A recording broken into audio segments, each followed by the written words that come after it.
आज तक कभी ऐसा नहीं हुआ कि कोई एक ऐसी परिस्थिति रही हो जो एक साथ इतने बड़े देशों को प्रभावित कर सके। तो यह मनुष्य जाति के ज्ञात इतिहास की सबसे व्यापक चुनौती है। This is the biggest challenge in the documented history of man. कृपया गैलरी नंबर 1 कृपया आपस में बात न करें। और आप समझ सकते हैं कि जब इतनी व्यापक चुनौती और इतनी गंभीर चुनौती, तो इसका सामना करने के लिए हमें क्या क्या चाहिए?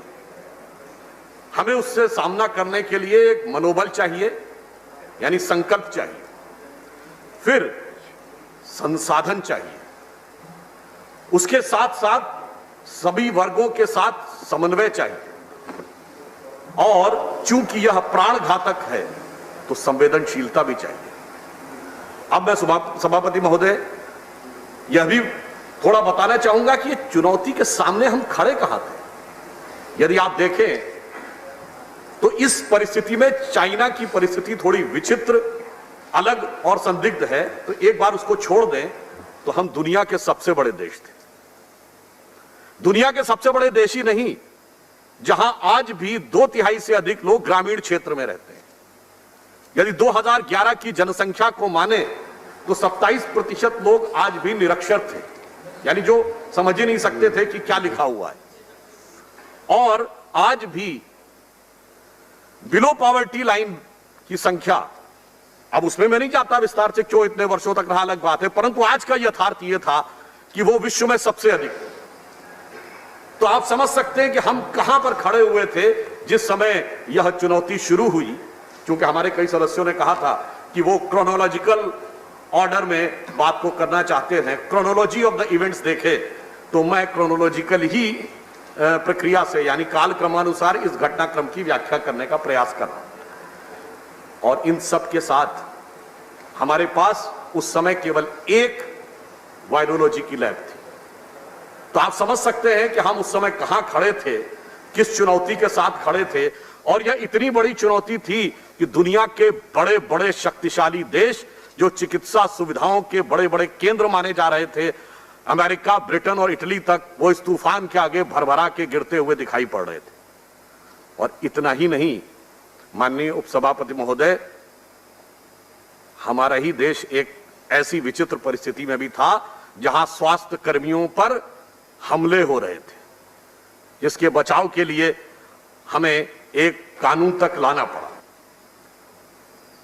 और पीपीई किट का उस समय देश में उत्पादन नहीं होता था, आवश्यकता भी नहीं थी, क्योंकि केवल अस्पतालों में, वो भी आईसीयू में प्रयोग होती थी। सैनिटाइजर और मास्क बहुत सीमित संख्या में बन रहे थे, और दूसरी तरफ ये वैश्विक तूफान सामने आकर खड़ा हो रहा था। इसलिए इससे लड़ने के लिए जो प्रथम संकल्प की आवश्यकता थी, तो प्रधानमंत्री श्री नरेंद्र मोदी जी ने 21 मार्च को जब जनता कर्फ्यू का आह्वान किया, और जब दिया और थाली का आह्वान किया था, तो माननीय उपसभापति जी, ये वो उसका प्रतीक था कि हम इस प्रबल तूफान के आगे कितनी निर्बल स्थिति में थे। मैं उसके डिटेल में नहीं जाना चाहता क्यों कारण से थे, तो बस मुझे वही पंक्ति ध्यान आई थी, ये है निर्बल से लड़ाई बलवान की, ये कहानी थी दिए की और तूफान की। अब हमारे कई मित्रों को बड़ी आपत्ति थी कि साहब, दिया जलाने से कोरोना भाग जाएगा, थाली बजाने से कोरोना भाग जाएगा। मैं पूरी विनम्रता से कहना चाहता हूं, क्या सामाजिक मनोविज्ञान और राजनीतिक मनोविज्ञान को हम नहीं समझते? मैं पूरे सम्मान के साथ कहना चाहता हूं कि जो लोग ये कह रहे हैं वो इतिहास भूल गए। क्या चरखा चलाने से अंग्रेज भाग जाने वाला था? नहीं, चरखा एक प्रतीक था भारत की। चरखा, हाँ बिल्कुल, मैं जवाब दे रहा हूं मान्यवर, सुनिए तो। वह प्रतीक बना संपूर्ण भारतीय जनमानस की भावनाओं का केंद्र बिंदु, और वहां से ब्रिटिश राज को उखाड़ने का संकल्प उठा था। उसी प्रकार से प्रधानमंत्री श्री नरेंद्र मोदी जी ने उस दिए को एक प्रतीक बनाया, जिस पर संपूर्ण राष्ट्र की चेतना सम्मिलित रूप में आकर इस लड़ाई से लड़ने के लिए आगे बढ़ी। इसलिए मैं कह रहा हूं, इस संकल्प के मनोविज्ञान को समझने की आवश्यकता है। अब हमारे कई विरोधी अभी बोल रहे थे, संजय राउत जी ने कहा कि साहब, हमारे पूर्व वक्ता डॉक्टर विनय सहस्त्रबुद्धे जी ने महाराष्ट्र सरकार पे किया। अरे हमें कुछ कहने की आवश्यकता है क्या? सभापति महोदय, आपने इसी सदन में देखा कि महाराष्ट्र सरकार के दो घटक दलों के बीच का मनोभाव कैसे उभर कर सामने आ गया कि मेरा हिस्सा ज्यादा कि तेरा हिस्सा ज्यादा। तो मुझे नहीं लगता कि हमें कुछ कहने की आवश्यकता है। संजय सिंह जी अभी बोल रहे थे, तो मैं तो सिर्फ ये कहना चाहूंगा, आनंद विहार के बस डिपो के पास खड़ी हुई भीड़ ही नहीं, उन्होंने कहा कि मुख्यमंत्री जी का उल्लेख नहीं होता। तो भाई आपको याद हो कि दिल्ली के मुख्यमंत्री जी के वो आपने तमाम वीडियो क्लिपिंग्स देखी होंगी जिसमें वो कहते थे, मुझे जहां तक याद है कि 70 लाख लोगों का भोजन बन रहा है। हम सभी दिल्ली में रहते हैं, वो 70 लाख लोगों का भोजन कहां बनता था और वो कहां पैक होता था, हम में से शायद बहुत लोगों को दिखाई नहीं पड़ा था। खैर उस विषय को हम जाने देते हैं, हम इस बात पे आगे बढ़ते हैं कि रचनात्मक आलोचना का हम स्वागत करें। आप बिल्कुल क्रिटिसिज्म करिए जो करना है, परंतु जब शुरू से ही विषय कटाक्ष और व्यंग का रहे तो मैं समझता हूं कि यह बहुत उचित नहीं रहता है। तो सर्वप्रथम आवश्यकता थी संकल्प की, जिसको प्रधानमंत्री जी ने आगे बढ़ाया। अब दूसरा विषय, अभी आपने देखा हमारे कई विरोधियों ने कहा कि साहब नमस्ते से बड़ी समस्या होगी। कल भी कहा था इसी सदन में कि साहब नमस्ते के कार्यक्रम बड़ा भारी पड़ गया। मैं पूछना चाहता हूं कि नमस्ते ट्रंप का कार्यक्रम यदि भारी पड़ गया, 2 घंटे में कुछ लोग थे, वो तिथि तो आप सबको ध्यान होगी 24 फरवरी थी, और उसी समय पूरे देश के दर्जनों शहरों में बकौल हमारे विरोधियों के लाखों लोग हजारों हजार की संख्या में बगैर सोशल डिस्टेंसिंग का पालन करते हुए जो कार्यक्रम कर रहे थे, वो क्या कोविड किलिंग ऑर्केस्ट्रा था? वो क्या था? तो यानी 1-2 घंटे के कार्यक्रम से सारी समस्या थी, और वो स्वयं कह रहे थे कि साहब सब तरफ जो चल रहा था उससे कोई समस्या नहीं थी। यह एकांगी दृष्टि है, इससे बचने का प्रयास करना चाहिए और एक यथार्थ चीज को देखने का प्रयास करना चाहिए। अब मैं यह भी कहना चाहता हूं कि इस परिस्थिति में अक्सर हमारे विरोधी दल के प्रमुख नेता की दूरदृष्टि की बड़ी गवाही देते हैं हमारे विरोधी। इनके नेता जिन्होंने कहा जाता है कि साहब फरवरी के महीने में ही ट्वीट कर दिया था कि साहब कोविड कितनी बड़ी समस्या है और सरकार ने समय रहते उसके ऊपर कार्रवाई नहीं की। कहा जाता है 12-13 फरवरी को ट्वीट किया था। वह नेता चिर युवा है और चिर व्याकुल है, परंतु मैं बताना चाहता हूं उनकी दूरदृष्टि कितनी दूर से आ रही थी। उस कालखंड में देख लीजिए, जब वो यह बता रहे थे कि भारत सरकार को विदेश की फ्लाइटें बंद कर देनी चाहिए थी, कोविड बहुत भयानक रूप धारण करता चला जा रहा है, और उस समय वो स्वयं विदेश में थे। खैर कोई बात नहीं, जब आए तो हमें इस सब सदन में याद है, आने के बाद यदि वह 12-13 फरवरी को इतनी भयानक समस्या लगने लगी थी और उनके अप्रतिम ज्ञान संपन्न बुद्धि को इसका साक्षात्कार हो गया था, तो मार्च के प्रथम सप्ताह में सदन को रोककर कोविड पर चर्चा क्यों नहीं करवाने की बात कही गई? 2 दिन सदन नहीं चला, किस लिए? कोविड पर चर्चा के लिए नहीं। बजट सत्र था, आर्थिक विषयों पे नहीं। उस तथाकथित बेरोजगारी के लिए नहीं, बेरोजगारी का विषय जो कि इस समय आया था उसके लिए नहीं। किसके लिए? दिल्ली की सांप्रदायिक हिंसा के लिए। यानी कहा यह जा रहा है, दिल्ली की सांप्रदायिक हिंसा डिस्कशन हुआ 11 मार्च को उस सदन में, 12 मार्च को इस सदन में। मेरा सिर्फ कहने का तात्पर्य यह है कि जब वास्तविकता थी तो आज जो कहा जाता है, चलिए उस पर मैं नहीं कंपैरिजन नहीं करूं, मत एक बार भी यह मुद्दा उठाया गया क्या? इसलिए अब जब सरकार की केवल व्यंग्यात्मक कटाक्षात्मक आलोचना करनी हो तो इन विषयों को उठाना मुझे लगता है यह तर्कसंगत नहीं लगता है, यह इनके आचरण से बहुत साफ दिखाई पड़ता है। अब देखिए अगली बात, मध्य प्रदेश में आपने बड़ा अच्छा स्थान, प्लीज कृपया सीट पर बैठ कर ना बोलें। चलिए कोई बात नहीं सभापति महोदय, मैं इनकी बात का उत्तर आपके माध्यम से दिए देता हूं। ये लॉकडाउन अचानक कर दिया गया 4 घंटे में, इसको विस्तार से करना चाहिए था, विचार करके करना चाहिए था। तो मैं सभापति महोदय बताना चाहता हूं, हम सभी विद्वान सदस्यों को यह अज्ञात है कि हमारे यहां स्थिति यह थी कि उस समय तक सैनिटाइजर भी बहुत कम संख्या में थे, संसाधन कम संख्या में थे, मास्क कम संख्या में थे, और हम दुनिया के एकमात्र देश हैं जहां 1.5 करोड़ लोग रोज ट्रेन में चलते हैं। ऐसी आधे से ज्यादा दुनिया के देशों की तो आबादी उतनी नहीं है जितना हमारे यहां प्रतिदिन लोग ट्रेन में चलते थे और इससे ज्यादा लोग राज्यों की परिवहन की बसों में चलते हैं। आप कल्पना करें कि यदि यह कहा जाता कि 2 दिन के बाद सब कुछ होने वाला है, तो उस समय के होने वाली अव्यवस्था, उस समय की होने वाली भगदड़ और उस समय की जो परिस्थितियां उत्पन्न होती, उसका सहज स्वाभाविक अनुमान लगाया जा सकता है। जैसे एकदम से कोई वज्रपात होता है तो उस समय आपके पास प्लानिंग करने का वक्त नहीं होता है, समय रहते उसके ऊपर कार्रवाई करनी होती है। और प्रधानमंत्री जी ने जो किया, अगर आप याद कर लें, उस समय के WHO ने उसकी प्रशंसा करते हुए उसका अनुमोदन किया। अब मैं ये कहना चाहता हूं कि सिर्फ जो गृह मंत्रालय के द्वारा जवाब दिया गया कि यदि वह लॉकडाउन देर से होता तो 14 से 29 लाख लोग और प्रभावित हो सकते थे, 38,000 से 78,000 जाने जा सकती थी। आदरणीय आनंद शर्मा जी ने कल ये कहा था कि यह आंकड़ा बहुत वेरिएबल है। मैं मानता हूं ये वेरिएबल है, बल्कि मैं यह मानता हूं कि शायद गृह मंत्रालय ने बड़ी मितव्ययता के साथ इस आंकड़े को प्रस्तुत करने का प्रयास किया है। अन्यथा आप समझ सकते हैं कि अगर आपने देखा हो, जब हमने अपनी आंखों से कोविड काल में देखा कि चाहे मुंबई का तिलक टर्मिनल हो या आनंद विहार दिल्ली का हो, इतनी भीड़ हमने कोविड काल में देखी, तो आप कल्पना करिए यदि कह दिया जाता कि 2 दिन बाद होने वाला है और अब आप सब जाइए, तो क्या परिस्थिति होती, इसका सहज अनुमान लगाया जा सकता है।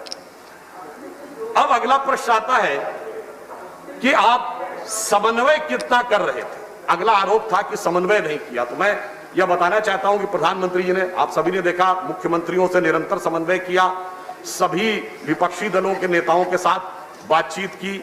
इतना ही नहीं, डॉक्टरों के साथ, विषय के विशेषज्ञों के साथ, इतना ही नहीं, कलाकारों, धर्माचार्यों, खिलाड़ियों, व्यवसायियों, उद्योगपतियों, किसी के भी साथ उन्होंने समन्वय में कोई कोर कसर नहीं छोड़ी थी। यानी सभी लोगों के साथ वह समन्वय।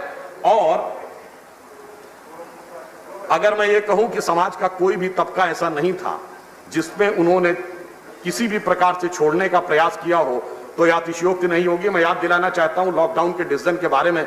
जिन लोगों को आपत्ति है, जब लॉकडाउन 1 से लॉकडाउन 2 की तरफ जाना था, तो केंद्र सरकार के द्वारा घोषित करने से 2 दिन पहले जिन 3 राज्य सरकारों ने लॉकडाउन की घोषणा कर दी थी, वो कौन थी?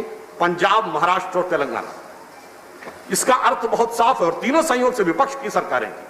बहुत साफ है कि उस समय लॉकडाउन अपरिहार्यता थी, और दलगत भावना से अलग हटकर अगर हम देखें तो वह लॉकडाउन आवश्यक था, और प्रधानमंत्री जी ने पूरे समन्वय के साथ आगे बढ़ाया।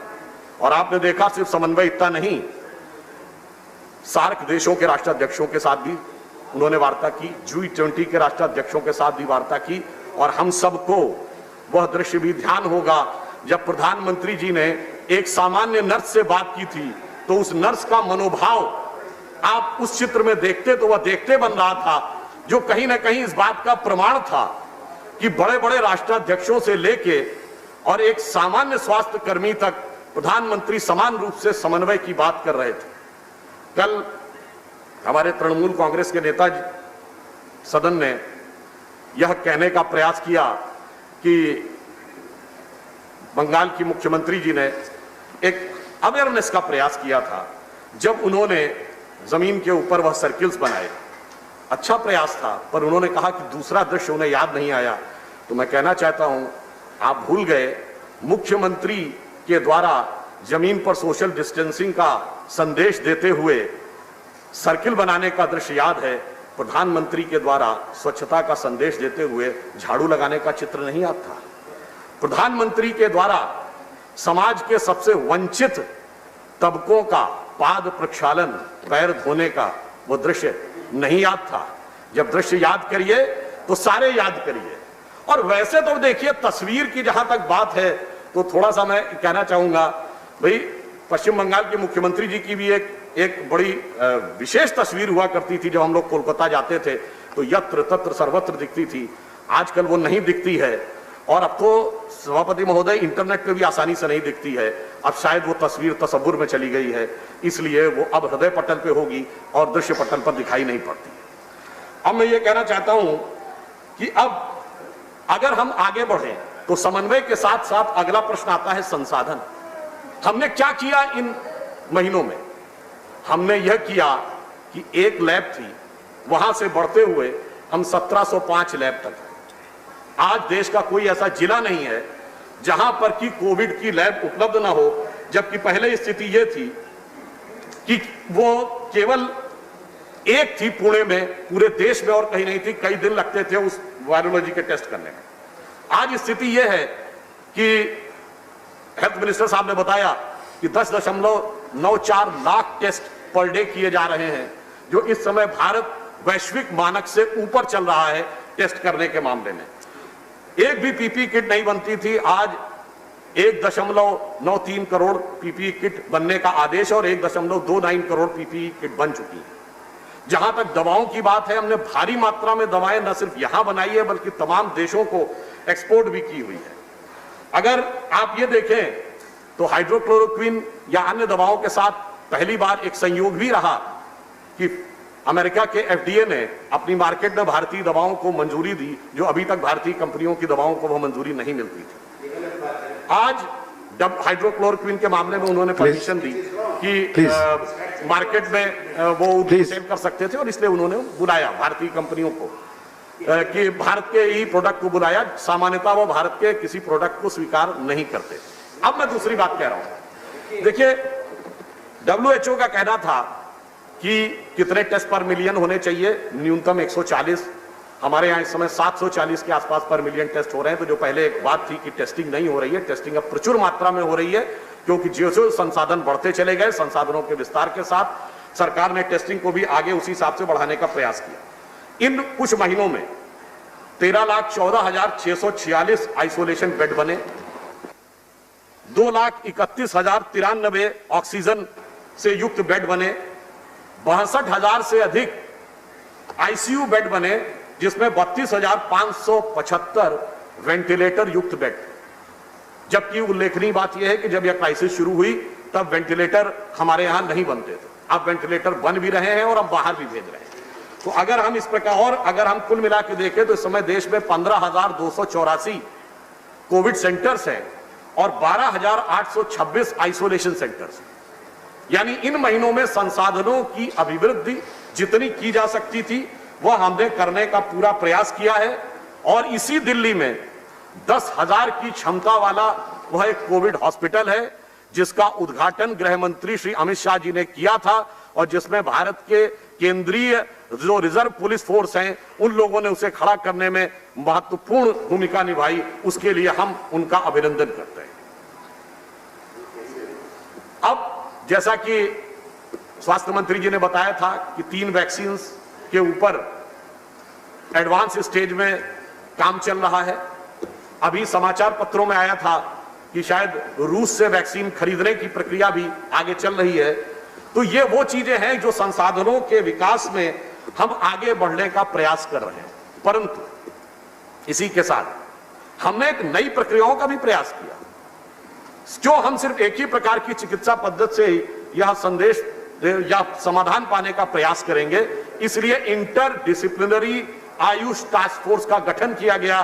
पहली बार आयुर्वेद और CSIR मिलकर रिसर्च करेंगे, क्योंकि जनरल इम्यूनिटी को बढ़ाने की जो क्षमता आयुर्वेद और अन्य चिकित्सा पद्धतियों में है वो सामान्य चिकित्सा पद्धतियों में नहीं थी। तो इसका भी एक प्रयास किया गया और पहली बार ऐसा हो रहा है जब उन गैर परंपरागत चीजों को, जिनको गैर परंपरागत चिकित्सा माना जाता था, मेन स्ट्रीम से हटकर उनको मेन स्ट्रीम में लाकर वैज्ञानिकता के साथ स्थापित करने का प्रयास किया जा रहा है। यानी वैक्सीन भी और इम्यूनिटी बढ़ाने का प्रयास भी, और यह एक ऑल्टरनेटिव टेक्नोलॉजी से आगे बढ़ने का वह प्रयास भी किया जा रहा है। यह मैं सिर्फ यह बताना चाहता हूं कि हम लोगों ने संसाधनों में आगे बढ़ने का कितना कार्य किया। अभी हमारे एक सम्मानित सदस्य उत्तर प्रदेश के बारे में प्रश्न कर रहे थे, तो मैं सिर्फ यह कहना चाहूंगा कि उत्तर प्रदेश जनसंख्या में लगभग ब्राजील के बराबर है। और आज अगर आप तुलना करें तो उत्तर प्रदेश की जनसंख्या 23.78 करोड़ है और ब्राजील की जनसंख्या 21 करोड़ है। परंतु ब्राजील में 34.6 लाख केस हैं और उत्तर प्रदेश में 1.1 लाख केस हैं, 1.11 लाख। डेथ जहां तक है ब्राजील में 1.72 हुई है लाख हुई हैं और उत्तर प्रदेश में 2867, जबकि टेस्टिंग उत्तर प्रदेश में इस समय सर्वाधिक हो रही है। इसका अर्थ यह हुआ कि देश तो छोड़िए, जो उत्तर प्रदेश के बारे में प्रश्न कर रहे थे, चूंकि मैं उत्तर प्रदेश से आता हूं, तो उत्तर प्रदेश की सरकार ने कोविड को नियंत्रण करने में इतना महत्वपूर्ण कार्य किया है कि अगर हम ब्राजील के इंफ्रास्ट्रक्चर से तुलना करें तो वो काफी बड़ी एक उपलब्धि नजर आती है। अगला विषय यह आता है सभापति महोदय कि सिर्फ संसाधन ही नहीं, संवेदनशीलता भी चाहिए। यदि संवेदनशीलता की बात आती है तो प्रधानमंत्री जी ने जब यह घोषणा की कि देश के 80 करोड़ गरीबों को, और अब तो किया नवंबर के महीने तक राशन मिलेगा, मुफ्त मिलेगा, ये और कोई नहीं, ऐसी कोई, इसमें मैं कोई नहीं कह रहा कि ये कोई बहुत बड़ी बात उनके लिए किया, सिर्फ संवेदनशीलता का प्रमाण। जिस समय हमने कहा कि मिडिल क्लास के लिए EMI में छूट हो या MSME के लिए परिभाषा में ही बदलाव कर दिया गया, यह सिर्फ संवेदनशीलता का प्रमाण था। ऐसा नहीं, लोगों को सीधे खाते में धन भी दिया गया और अनाज भी दिया गया। जो हमारे सम्मानित विरोध के मित्र या कहते हैं कि उस समय सारा पैसा कैश में देना चाहिए, अब बताइए, जब पहले 2 महीने संपूर्ण लॉकडाउन था, उस समय अगर किसी के पास पूरा का पूरा कैश भी हो तो उसके लिए भोजन जुटाना ज्यादा समस्या है, बजाय इसके कि उसके पास अनाज भी हो और उज्ज्वला स्कीम के तहत फ्री गैस भी उपलब्ध हो और प्लस कुछ पैसे भी उपलब्ध हो, तो वो ज्यादा बेहतर जीवन यापन कर सकता था, जिसके बारे में सुव्यवस्थित ढंग से प्रधानमंत्री जी ने संवेदनशीलता के साथ काम किया है। अब मैं एक और बात भी कहना चाहूंगा कि हमारे विपक्ष के मित्र अक्सर शायद यह बात भूल जाते हैं कि वो सिर्फ विपक्ष में नहीं है, वो अनेक राज्यों में सत्ता पक्ष में भी है। और अगर आप सभी लोग ध्यान दें तो उत्तर भारत में सबसे समृद्ध राज्य कौन माना जाता है? पंजाब। पश्चिम भारत में देखिए तो जहां आर्थिक राजधानी है महाराष्ट्र। पूर्वी भारत में सबसे बड़ा राज्य और सबसे सक्षम राज्य बंगाल। और वह राज्य जहां की स्वास्थ्य सुविधाएं मूल रूप से स्वास्थ्य जागरूकता सबसे अच्छी है, वह है केरल, जहां के स्वास्थ्य कर्मियों की देश में ही नहीं दुनिया में मांग रहती है। तो बेहतर यह रहता कि वो इन राज्यों में जिनके पास वैसे भी अच्छे साधन हैं कुछ कर दिखाते और फिर हमारे सामने उदाहरण प्रस्तुत कर देते, क्योंकि हेल्थ एक प्राइमरी स्टेट सब्जेक्ट है। अपने संसाधनों से करके दिखाते और फिर कहते देखिए साहब हमने ये किया, आप हमारे सामने उदाहरण करते। यह होता रचनात्मक। अब परंतु अब आप याद करिए, जिस समय कोविड के दौर में राहुल गांधी जी तमाम लोगों से बातचीत कर रहे थे, उन्होंने नोबेल पुरस्कार विजेता अभिजीत बनर्जी जी से भी बात की थी। आप में से कोई भी जाके चेक कर सकते हैं। जब मजदूरों का विषय आया और वो मुंबई के संदर्भ में था, तो अभिजीत बनर्जी जी का विचार था, ये कोई हमारा विचार नहीं है, कि मजदूरों की समस्या मूलतः स्थानीय सरकारों की समस्या है और उन लोगों को इसको अधिक सक्रियता से लेना चाहिए। केंद्र सरकार उसमें सिर्फ सहयोग कर सकती है और केंद्र सरकार ने अपनी तरफ से जो सहयोग करने का प्रयास किया, उसमें चाहे ट्रेन के माध्यम से लाखों मजदूरों को अपने गंतव्य तक पहुंचाना हो अथवा वंदे भारत मिशन के द्वारा विदेश में फंसे हुए भारतीयों को लाना हो, इस प्रकार के सभी संवेदनशीलता के साथ कार्य हमारी सरकार ने इस दरमियान में किए। अब वैसे विपक्ष की सरकारों ने भी कुछ अच्छे काम का न्यूज बनाई थी उस समय। याद करिए, जब कोविड का प्रारंभिक दौर था सभापति महोदय, तो हम लोग भीलवाड़ा मॉडल की बात करते थे। फिर बाद में कुछ ऐसा हुआ कि वो भीलवाड़ा मॉडल चलाने वाली सरकार खाली बसों को भगाने में और भागते विधायकों को बचाने के बीच के गड़बड़ झाले में फंस गई, तो फिर भीलवाड़ा मॉडल पार्श्व में जाता चला गया। अब राज्य सरकार ने अपनी बात, मैंने तो जो बात कही कि संकल्प भी चाहिए था, समन्वय भी चाहिए था, संवेदनशीलता भी चाहिए थी और संसाधन भी चाहिए था, ये हम लोगों ने सब किया। परंतु एक बात ये कहना चाहूंगा कि देखिए एक विकराल समस्या यदि सामने नजर आती है जिसका कि कोई सहज सामान्य समाधान नहीं नजर आ रहा हो, जिसको देखकर अक्सर बड़े बड़े लोगों की बुद्धि विकल हो जाती है, जहां अनुमान और अक्कल से लेकर समाधान निकालना हो, क्यों स्टैंडर्ड ऑपरेटिंग कोई प्रोसीजर नहीं होता है, तो ऐसे समय में आत्मबल से युक्त जो नेतृत्व है वो बुरे दौर में कैसे देश का नेतृत्व करता है उसका प्रमाण होता है। और आज हमारे आदरणीय प्रधानमंत्री श्री नरेंद्र मोदी जी का जन्मदिन भी है, तो मैं स्मरण करता हूं कि उन्होंने जिस दृढ़ता का परिचय दिया इस समय में, इस विचित्र परिस्थिति में, जिसका कि समाधान तो छोड़िए, स्वरूप भी किसी के सामने स्पष्ट नहीं था।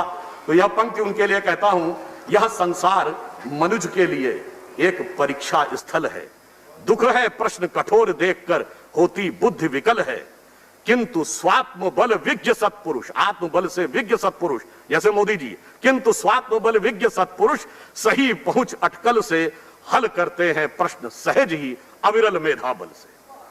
और अंत में मैं कहूंगा, आरोप प्रत्यारोप आक्षेप ये सब चलते रहेंगे। मैंने दिए से शुरू किया था, दिए पर ही समाप्त करूंगा। अभी ये पूरा इसके साथ संघर्ष बाकी है। डॉक्टर सुधांशु जी कंक्लूड करिए प्लीज। तो अटल जी की अब पंक्ति कह के समाप्त करूंगा, आहुति बाकी यज्ञ अधूरा, आहुति बाकी यज्ञ अधूरा, अपनों के विघ्नों ने घेरा, अंतिम जय का अस्त्र बनाने बन दधीच हड्डियां जलाएं, आओ मिलकर दिया जलाएं। धन्यवाद धन्यवाद। इस तरह की खबरें देखने के लिए आप हमारे चैनल को लाइक करके सब्सक्राइब कीजिए और नोटिफिकेशन बेल ऑन कीजिए। धन्यवाद।